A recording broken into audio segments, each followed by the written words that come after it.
Irmãos, ontem nós falamos a primeira parte da nossa incumbência com vocês aqui do acampamento. E hoje temos não é bem a segunda parte, é mais ou menos o complemento daquilo que Deus, nas orações nessa semana, nos deu. E prestem muita atenção, porque depois vamos estudar em grupo, e é preciso que a gente esteja com o livro de Colossenses aberto, porque o livro todo traz toda a mensagem desse tema. É impressionante. E eu cito alguns outros versículos de outros livros, apenas para corroborar, porque todos os assuntos estão no Colossenses. Por exemplo, ontem falamos do que está lá em Gálatas, os frutos das trevas, e está no 3 do Colossenses. Então tudo está ali. Então, andai nele.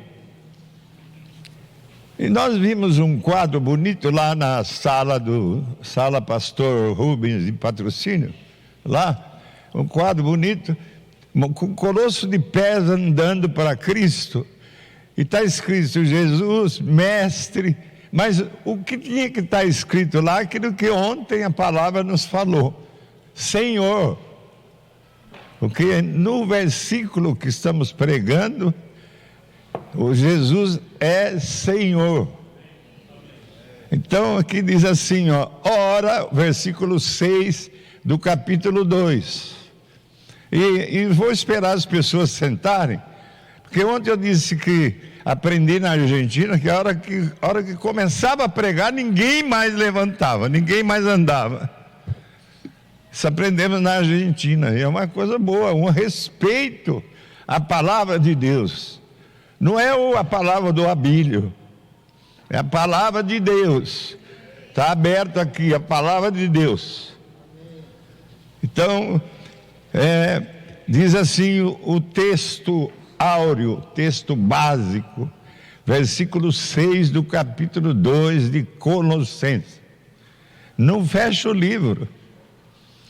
Ora, como recebestes a Cristo Jesus, o Senhor, assim andai nele. Não fala o Salvador. Assim como recebestes a Cristo Jesus, o Senhor. E ontem vimos o que significa o Senhor. É o nosso dono, é o nosso chefe, é a autoridade máxima sobre nós. Então, assim como recebeste Jesus como o Senhor, assim também andai nele. Vimos o que significa andar. Só vou dar 2 sinônimos de todos aqueles que eu dei ontem. Andar em Cristo é estar em Cristo. É permanecer em Cristo. E ele diz no 15 de João, quem permanece nele, ele permanece na pessoa. Há uma reciprocidade. Se eu ando com Cristo, ele anda comigo. Se eu estou em Cristo, ele está em mim. Isso vimos ontem. Agora hoje vamos prosseguir. Na introdução dizemos aqui, andar nele, viver nele.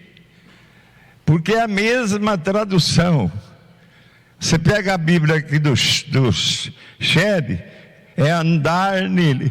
Mas você pega a Bíblia lá da Inglaterra, que eu tenho lá, é viver nele. É a mesma coisa.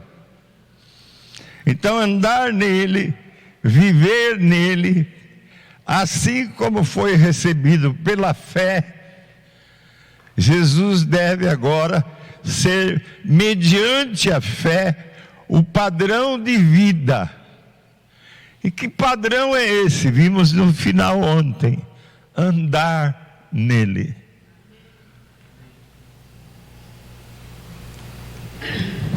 O padrão do crente verdadeiro é andar nele.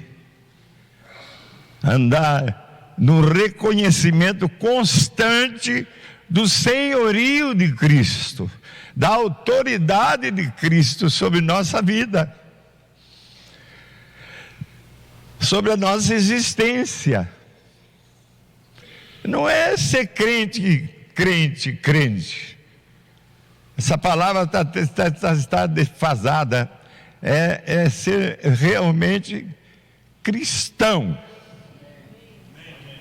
discípulo, seguidor de Cristo.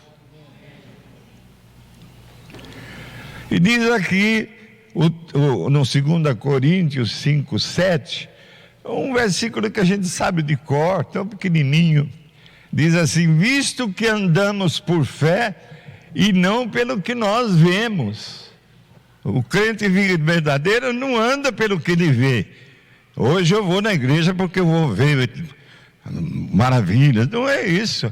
Nós andamos por fé. Cremos no que não vemos. Glória a Deus. Aleluia. Ainda vamos falar um pouquinho mais disso.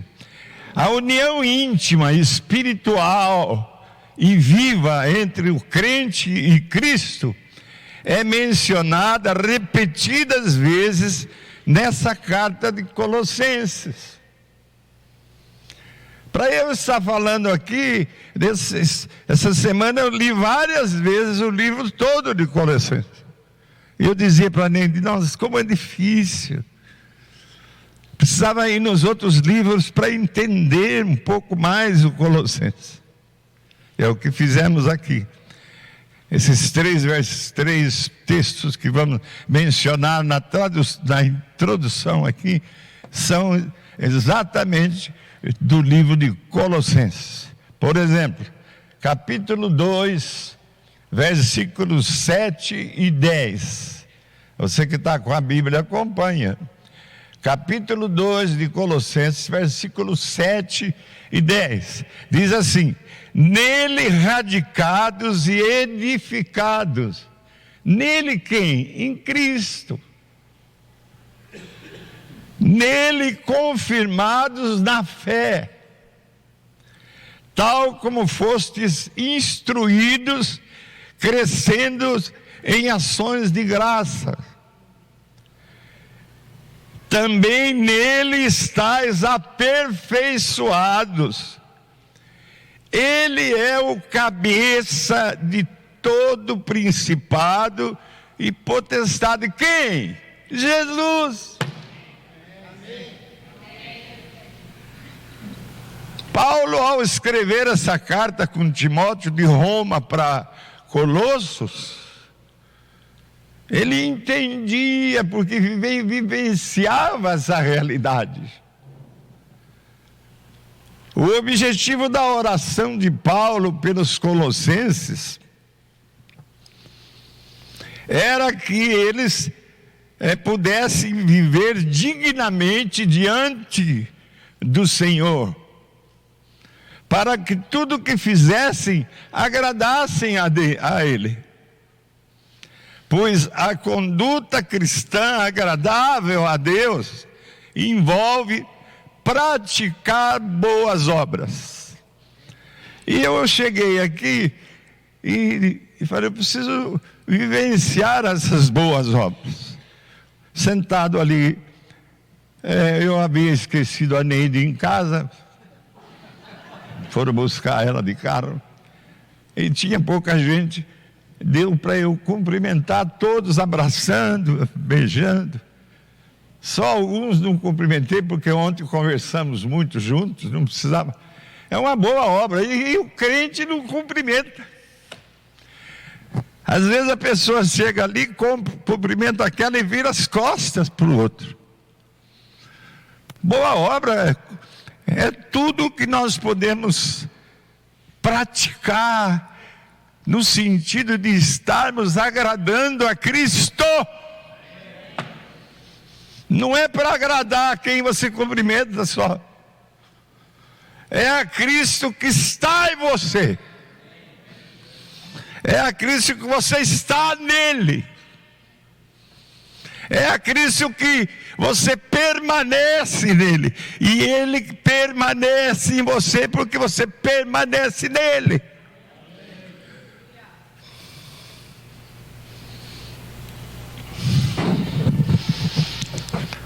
Versículos, agora o capítulo 1 de Colossenses. Eu tiro só alguns versículos, porque podia ler tudo.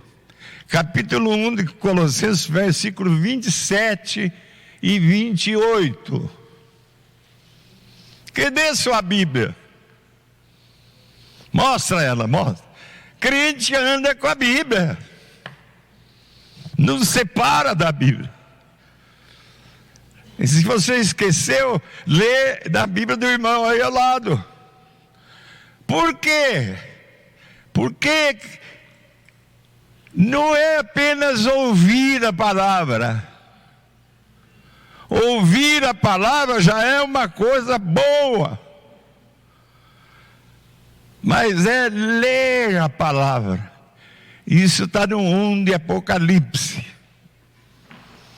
A gente tem que ler, tem que ouvir, tem que ouvir, tem que ler. Quando você lê, a palavra salta da página e entra em você. Glória a Deus. E tem crente que nem Bíblia anda com ela. Agora desse acampamento em diante, os 200 milagres que Deus fez, porque ficamos com 50 inscritos várias semanas, não aumentava de jeito nenhum. A gente achava até que patrocínio não vinha. E de repente Deus levantou, foi para mais de 200 pessoas. E patrocínio está aí com mais de 27 pessoas. Aliás, patrocínio faz parte. Não podemos dispensar patrocínio. É um milagre vocês presentes, mas mais de 200 inscritos. É um milagre de Deus. E outra, fica atento, porque Deus vai continuar fazendo milagre desse acampamento. Glória a Deus. O versículo 27 e 28 do capítulo 1. Aos quais Deus quis dar a conhecer qual as riquezas da glória desse mistério entre os gentios. Esse mistério ficou anos e anos sem ser revelado. E ele repete em Efésios de uma maneira plena, clara, e dá também em Colossenses, aos quais Deus quis dar a conhecer qual as riquezas da glória desse mistério entre os gentios que somos nós. Isto é, Cristo em vós. Isto é, Cristo em vós.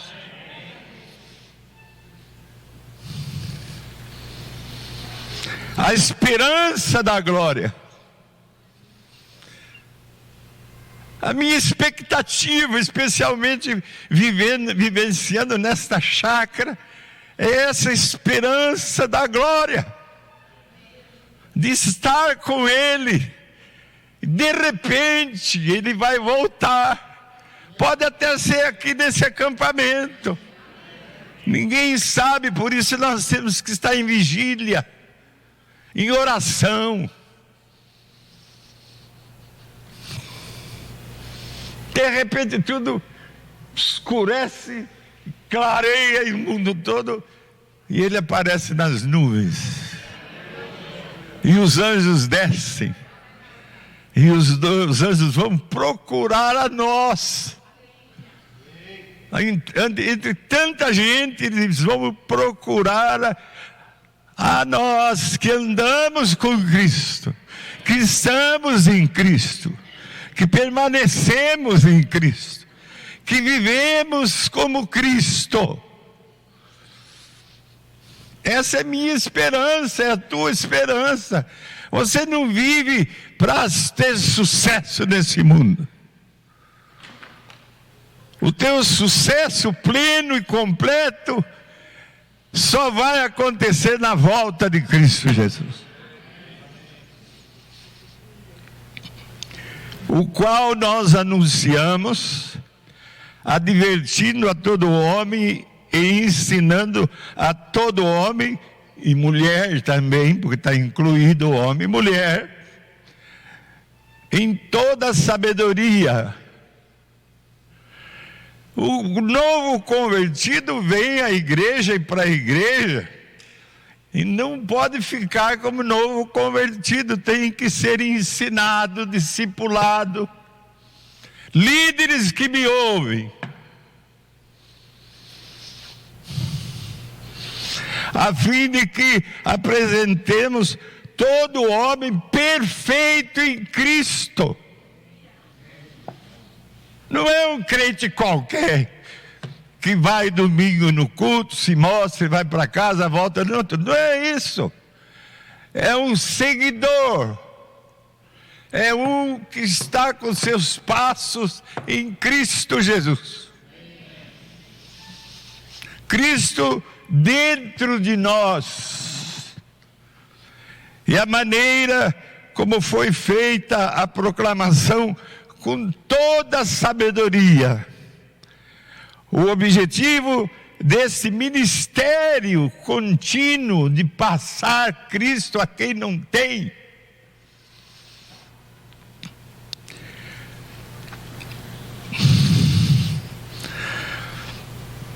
era apresentar todo homem perfeito em Cristo, em conformidade com o plano de Cristo na reconciliação. Está no versículo 22 que eu não vou ler. Está aí. Capítulo 3 de Colossenses, versículo 1 a 3. Capítulo 3, versículo 1 a 3.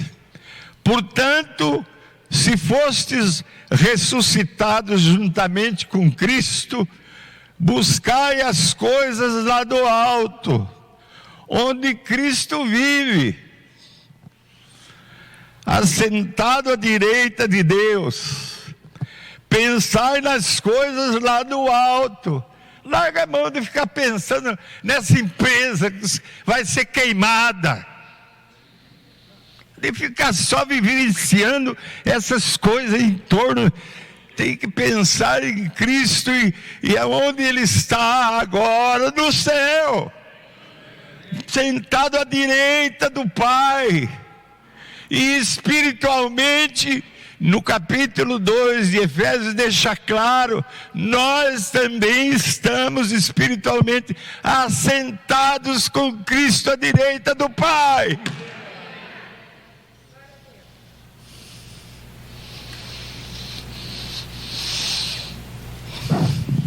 Esse lugar de honra, na sala do trono celestial. Quando eu estou orando aqui lá embaixo, perto do lago, para eu chegar a Deus, eu me encho do Espírito, entro na sala do trono, me curvo, às vezes até me deito, em respeito e valorização da autoridade, da presença, da glória, da presença de Deus na sala do trono.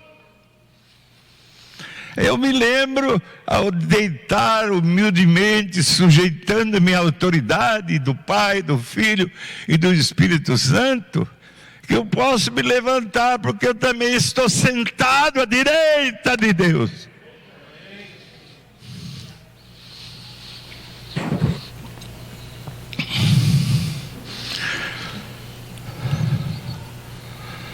Então, irmãos, terminei a introdução. Então, irmãos, assim como recebemos Cristo Jesus como Senhor, e eu vou repetir, como chefe, com uma autoridade máxima, assim como recebemos Cristo Jesus como Senhor.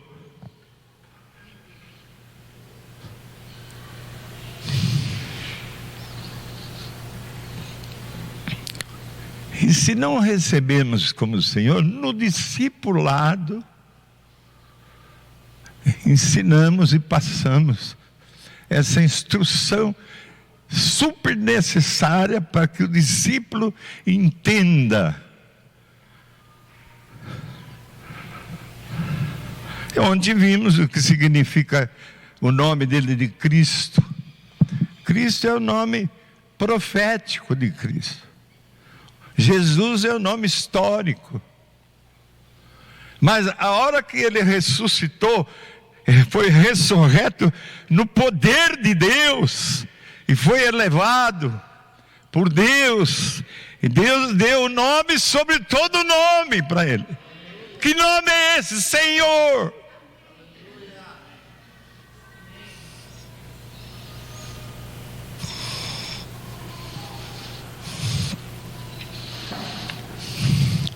E assim como recebemos Cristo como Senhor, andemos nele. Mas como? E como foi o andar em Cristo? Primeiro tema da minha palavra. Andar como Cristo. Como é que ele andou? Vamos ver o andar de Cristo um pouquinho. Andar em Cristo, primeiro nós, né? Andar em Cristo é viver uma vida modelada como a dele. Como é que foi a dele? Como foi o andar de Cristo aqui na terra? Foi conforme a doutrina cristã? A maturidade espiritual vivida por Cristo aqui na terra desenvolveu-se a partir do fundamento da verdade bíblica, como foi ensinada e registrada pelos apóstolos. Peguem como exemplo a primeira igreja formada depois da ressurreição de Cristo, a primeira igreja. Capítulo 2 de Atos, eu não pus aqui, nem você. Lembrem-se, eles seguiam a doutrina dos apóstolos. Que doutrina era essa? E que doutrina é essa? É a doutrina de Cristo Jesus, o Senhor. Ele passou 3 anos e meio ensinando um a um dos seus 12 discípulos, para deixá-los e eles vivenciarem e prosseguirem a obra que ele simplesmente iniciou. E agora, depois de tantos anos, quem está dando continuidade a essa vivência? Nós, a igreja do Senhor Jesus. Mas que igreja? A única igreja. Tem 55 mil denominações evangélicas.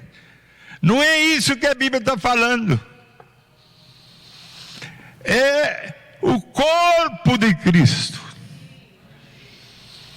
O corpo de Cristo, que é a igreja. O corpo e nós os membros. E somos muitos.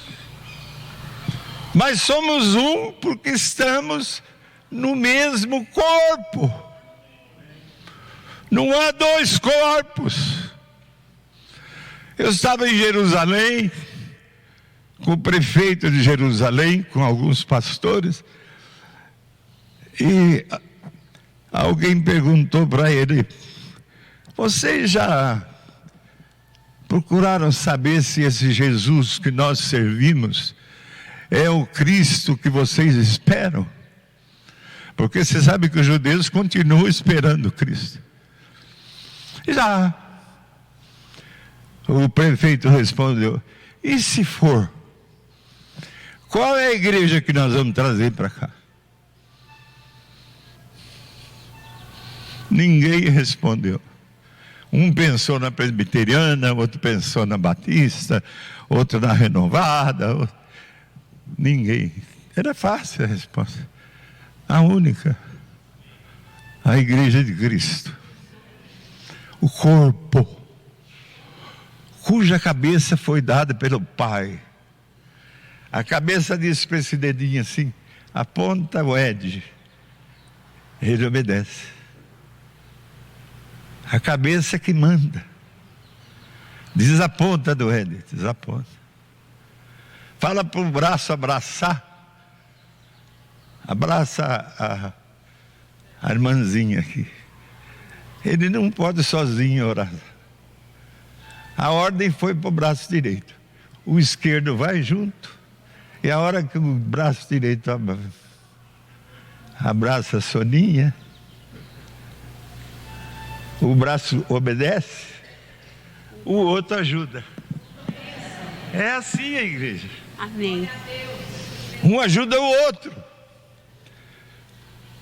Vai no barbudo lá, que é tão bonito com essa barba aí. Fica sério, responsável. Vai nele, fala para o pé direito. O pé imediatamente já move. E o outro que não recebeu ordem nenhuma, como faz parte também do corpo, ele ajuda.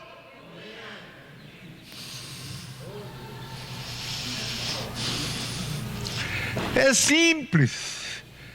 A igreja é um corpo só e uma cabeça que é Cristo Jesus, que é o Senhor, que tem a autoridade máxima sobre os membros, os mais diversos membros, uns pequenininhos, outros grandes, e se ajudando mutuamente.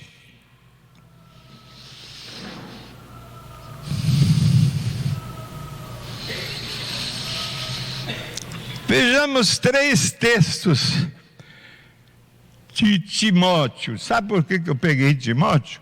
Porque são as cartas pastorais.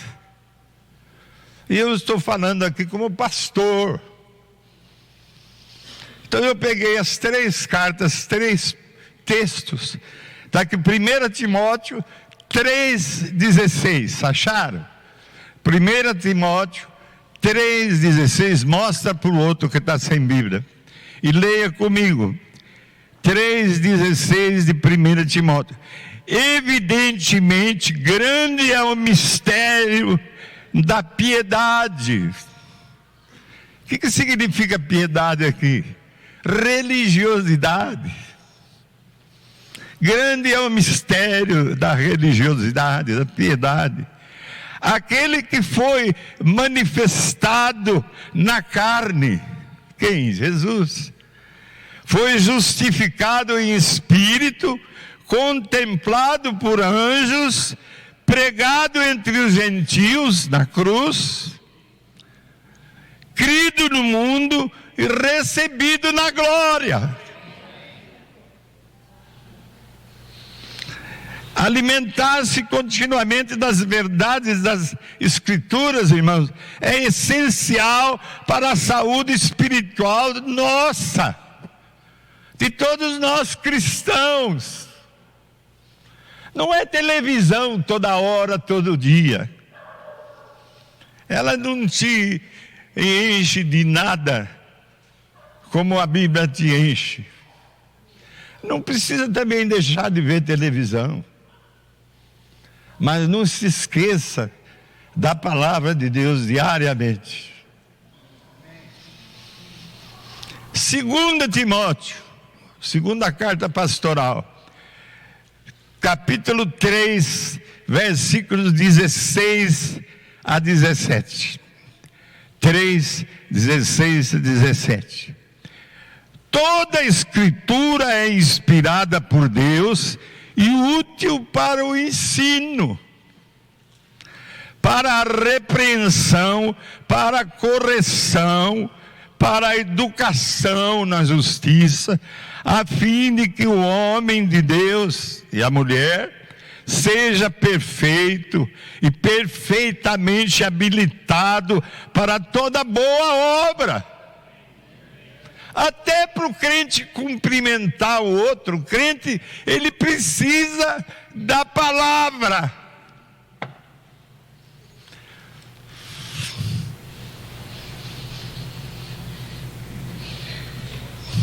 Deus identifica-se tanto com a sua palavra, que quando as Escrituras falam, é Deus quem fala.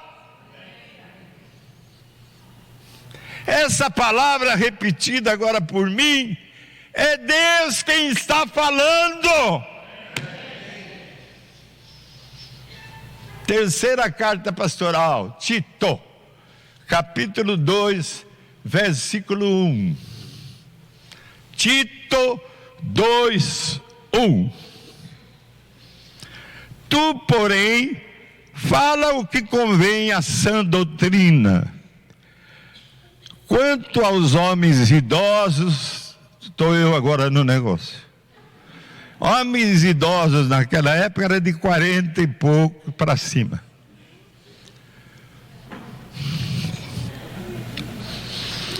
Quanto aos homens idosos, presta atenção, agora não é você jovem, são os mais idosos. Que sejam temperantes, respeitáveis, sensatos, sadios na fé, no amor e na constância.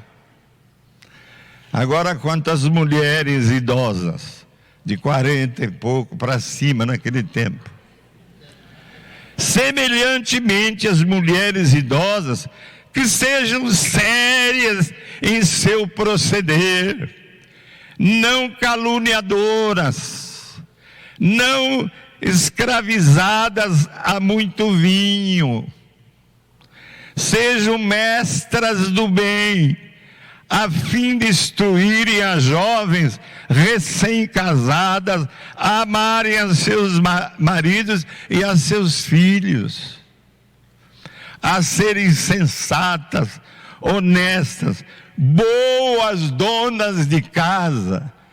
Não é porque tem um diploma que deixa de ser boa dona de casa. Bondosas, para que a palavra de Deus não seja difamada. Agora, quanto aos jovens, quanto aos moços, quanto aos jovens, de igual modo exorta-os, para que em todas as coisas sejam criteriosos. Não sou eu que estou falando, é Deus, é a Bíblia. Que sejam prudentes, sabendo distinguir o que é certo, o que é errado, especialmente sobre as autoridades delegadas por Deus. Os jovens têm que sujeitar-se. Segundo ponto, o que vimos ontem, vamos ver um pouquinho mais, o senhorio de Cristo. Por que o senhorio de Cristo? Porque no texto básico diz: ora, se recebesses a Cristo Jesus, o Senhor, temos que ver o Senhor. Batizamos as pessoas com a disposição de reconhecer Cristo como Senhor, Senhor de suas vidas, dono de suas vidas. É necessário que elas saibam sobre o senhorio de Cristo. 2 pontos. Que encontrem-se com a pessoa de Jesus Cristo, o Senhor, a autoridade máxima sobre suas vidas.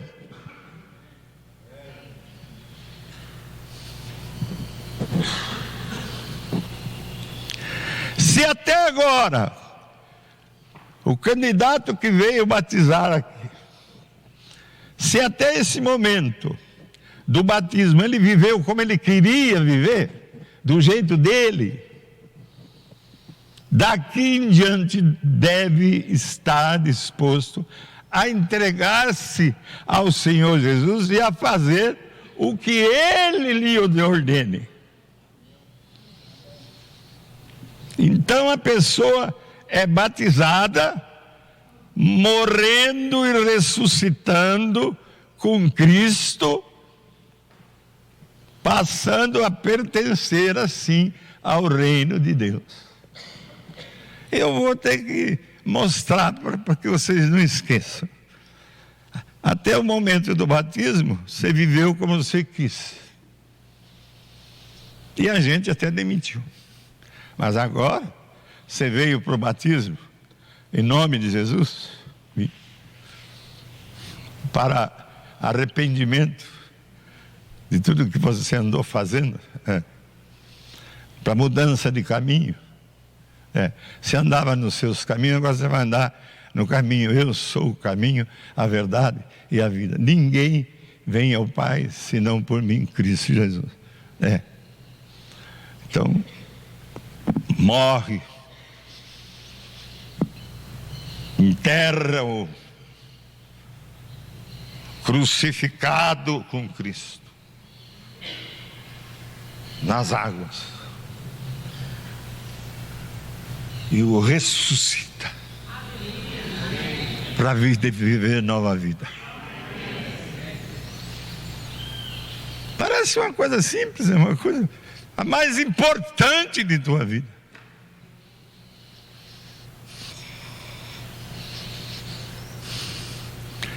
Eu fiquei membro de tal denominação. Coisa nenhuma.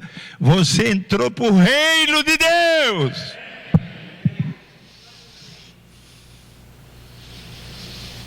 E reino tem autoridade.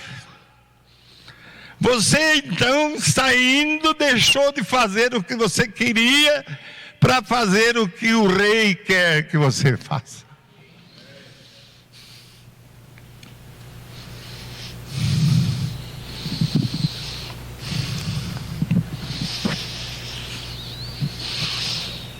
Então a pessoa é batizada, morrendo, ressuscitando com Cristo e passando a pertencer ao reino de Deus. E isso é tudo, eu pergunto? Não, não é tudo. Cristo disse: ide, portanto, fazei discípulos de todas as nações, batizando-os em nome do Pai, do Filho e do Espírito Santo, e ensinando-os a guardar todas as coisas que eu vos tenho ordenado. Agora você no reino tem uma responsabilidade. Você foi salvo? Fui. Você passou a viver no reino de Deus? Passei.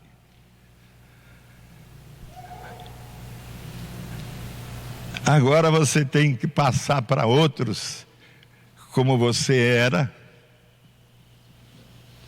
para que outros venham para o batismo e sejam também discipulados. Isso é problema seu. Isso é responsabilidade de cada um que morreu com Cristo e foi ressuscitado no poder de Cristo.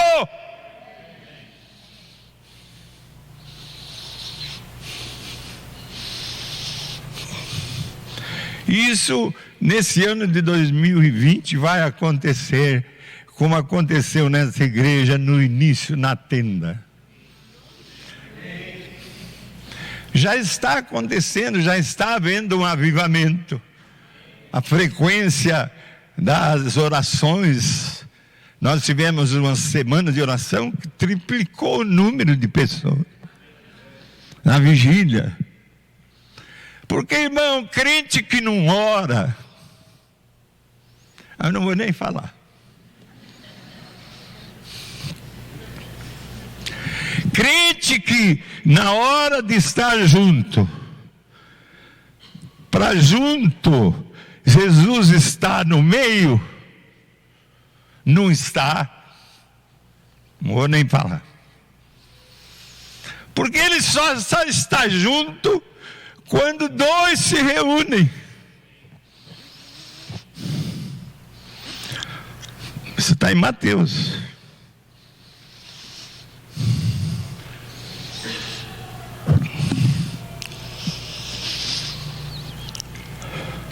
O alvo é produzir maturidade espiritual e frutificação no ministério do novo convertido, discipulando até que ele comece a produzir e treinar a outros.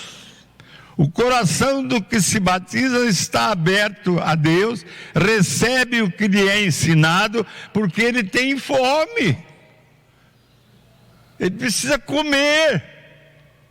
Ele precisa se alimentar da palavra, e ele tem fome da palavra.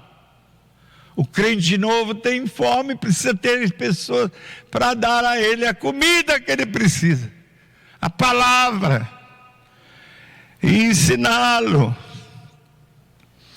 Há uma nova qualidade e caráter para a nossa vida, um novo princípio de vida. Trata-se da regeneração do cristão em Cristo. Ele foi regenerado, ele foi redimido pelo sangue de Cristo derramado na cruz. Não foi uma coisa barata. Agora, pois, já nenhuma condenação há para os que estão em Cristo Jesus, porque a lei do Espírito da vida em Cristo Jesus nos livrou da lei do pecado e da morte. Isso está em Romanos 8, 1 e 2. Somos livres do pecado, estamos livres da morte eterna no fogo quente do Apocalipse. Andemos, irmãos, por fé. 2 Coríntios 5, 7. É até bom decorar isso. 2 Coríntios 5, 7. Andamos por fé. Andamos por fé não pelo que nós vemos.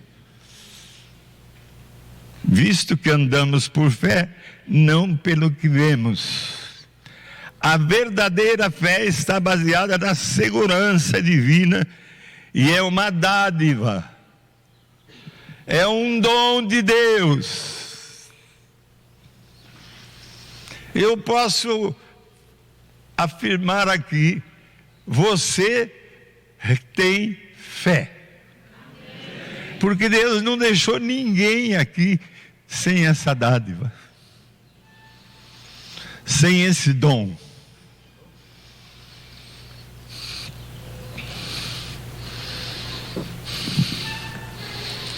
Cremos que um futuro glorioso nos espera. Por que cremos? Porque temos fé, um dom. Eu estou pensando, quando eu olho aqui, o céu aqui, eu fico assim, poxa vida, nós vamos receber um novo céu. Esse já é tão lindo, com tanta estrela. Mas eu creio. Ele vai fazer um novo céu e uma nova terra. Você crê nisso? Você não vê. Mas fé não precisa ver para crer.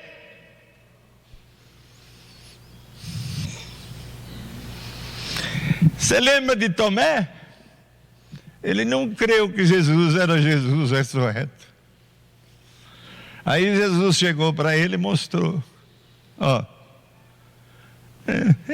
É isso. Aí Jesus fala, porque viste, creste.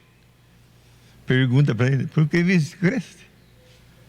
Bem-aventurados os que não viram e creram.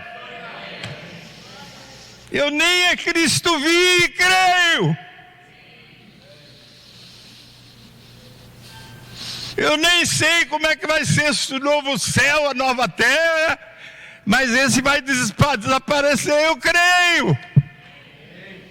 Eu vivo por fé, não pelo que eu vejo.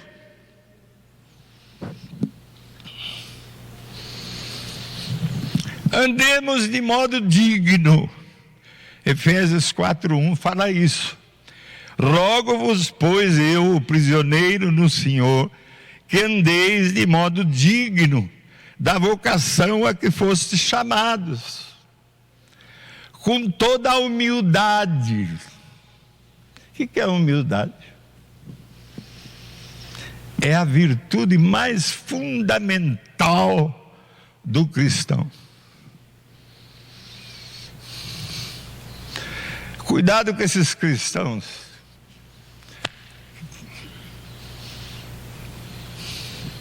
na hora da palavra fica andando para lá, para cá, para mostrar eu sou eu.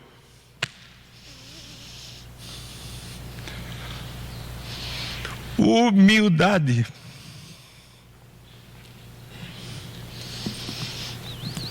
A virtude mais fundamental do cristão verdadeiro.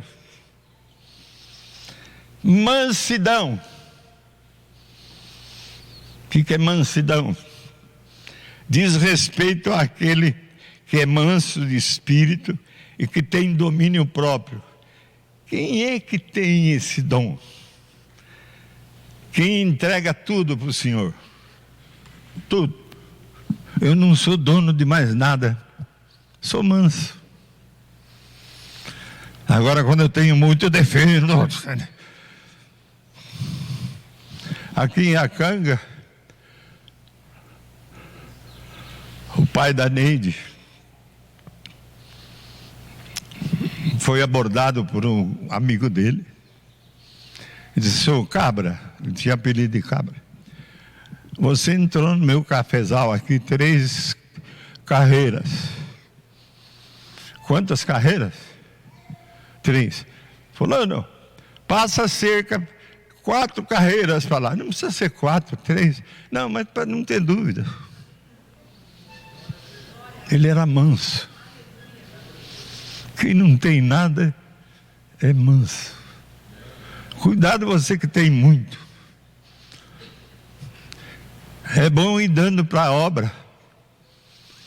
Ajudar a obra em Portugal, Alemanha. Não fica tomando conta de muita coisa para ser manso.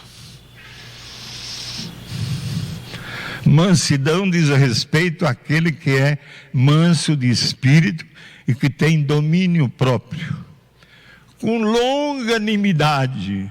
O que é longanimidade? Paciência resoluta, que é uma consequência natural da humildade e da mansidão. Suportando-vos uns aos outros em amor.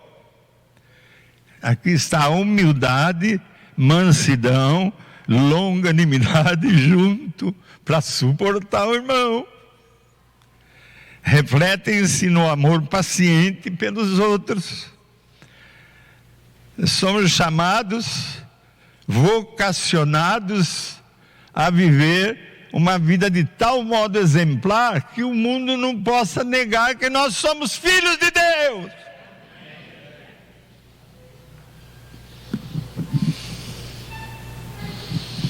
Conclusão.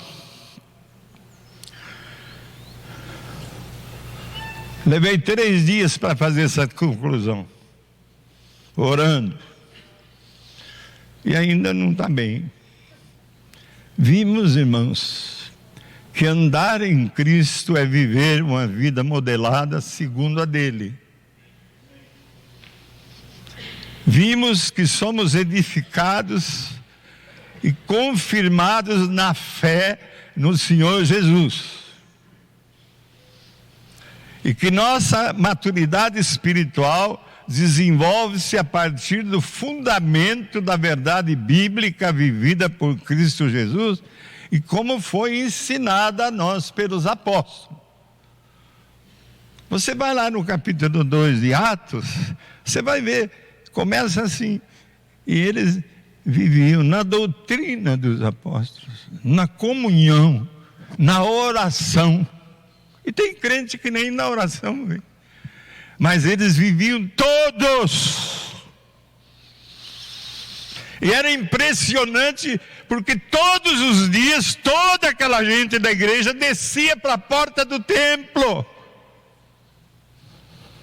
para orar, para ouvir os apóstolos, para ter comunhão uns com os outros. Tinham temor no coração, comiam juntos. Todos os dias convertiam novas pessoas, porque eles não deixavam de passar o seu modelo, o seu exemplo.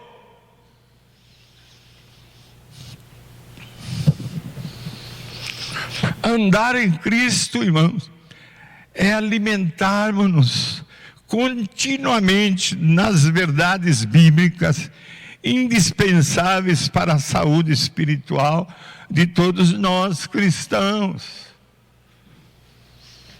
As bênçãos gloriosas que recebemos de Deus em Cristo, autor de nossa redenção, de acordo com Efésios 1:3, que eu sempre repito na igreja: bendito Pai de nosso Senhor e Salvador Jesus Cristo, que nos tem abençoado com toda a sorte de bênção espiritual em Cristo Jesus. Ele nos abençoa com toda a sorte de bênção espiritual. Bendito nosso Deus por isso. Todas essas bênçãos que Ele nos abençoa estão à nossa disposição. Ele nos escolheu, que bênção, antes da fundação do mundo. Ele já conhecia sua mãe, que nem existia. Ele já te amava, você que nem sequer foi gerado. Que Deus é esse o Deus que nós estamos pregando.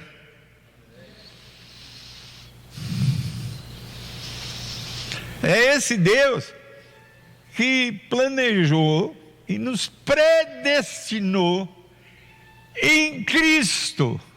Nada que o Pai fez foi sem Cristo. Ele nos escolheu antes da fundação do mundo em Cristo, para nós sermos irrepreensíveis. E Ele nos predestinou na pessoa de Cristo para fazermos parte da família de Deus, para sermos filhos adotivos da sua família. Em Cristo, que te redimiu, que te perdoou dos seus pecados, com o seu sangue derramado na cruz.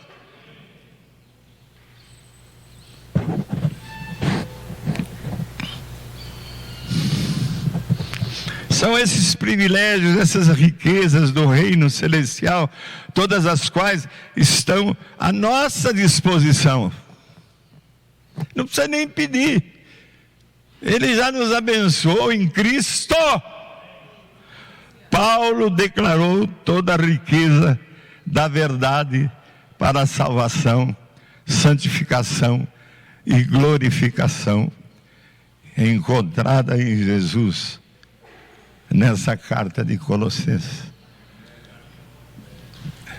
Em Cristo, Ele mesmo, o Deus visto e revelado, o Deus visível, a imagem do Deus invisível, do Pai eterno, em nome de Jesus.